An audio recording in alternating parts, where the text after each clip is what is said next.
Les données officielles montrent qu'en novembre, les prix à la consommation ont augmenté de 1,6%, soit 0,5 points de pourcentage de moins que le mois précédent.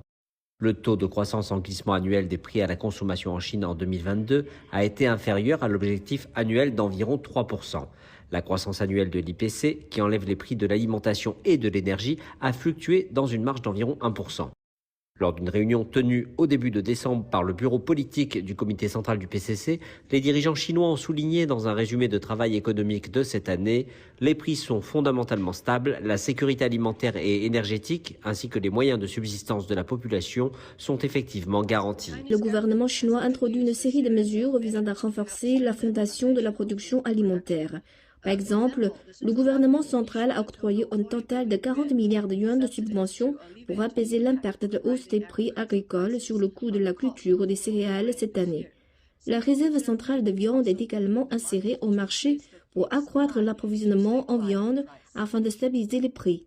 De nombreuses villes en Chine ont intensifié l'organisation de sources d'approvisionnement, renforcé la surveillance du marché pour les produits de première nécessité afin d'être alertés rapidement au cas où les niveaux diminueraient. Tout cela est destiné à garantir que l'offre et le prix des produits essentiels sont suffisants et stables.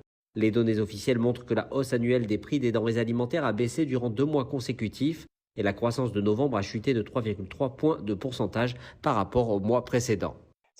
S'agissant d'aliments comme les céréales, le gouvernement a continué à renforcer la coopération interrégionale entre les principales zones de production et de vente et a déployé tous les efforts possibles pour stabiliser l'offre. Dans le même temps, le mécanisme de stockage des céréales, de l'huile, du porc et des légumes résistants au stockage a été amélioré et la capacité d'ajuster les réserves a été renforcée.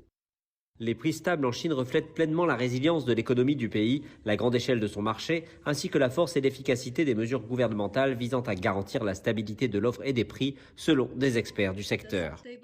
La stabilité des prix crée les conditions nécessaires à la stabilité de la production et à l'ordre au sein de la société. Cela assure également la sécurité alimentaire pour les gens et joue un rôle important dans la stabilisation de l'économie de la Chine. Et s'agissant de la tendance des prix à la consommation en 2023, les experts estiment que l'IPC de la Chine continuera à fluctuer légèrement et modérément dans une fourchette raisonnable. Tout d'abord, les fondamentaux sur le long terme de l'économie chinoise n'ont pas changé.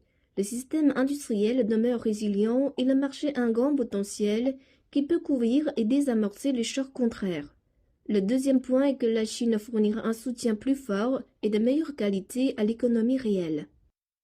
Ko Lien a mentionné l'amélioration continue des produits essentiels de Chine, de l'approvisionnement en énergie et du mécanisme de contrôle destiné à assurer la stabilité des prix, de même que l'amélioration des capacités d'ajustement liées au marché, telles que les réserves, ce qui aidera à poursuivre la stabilisation des prix.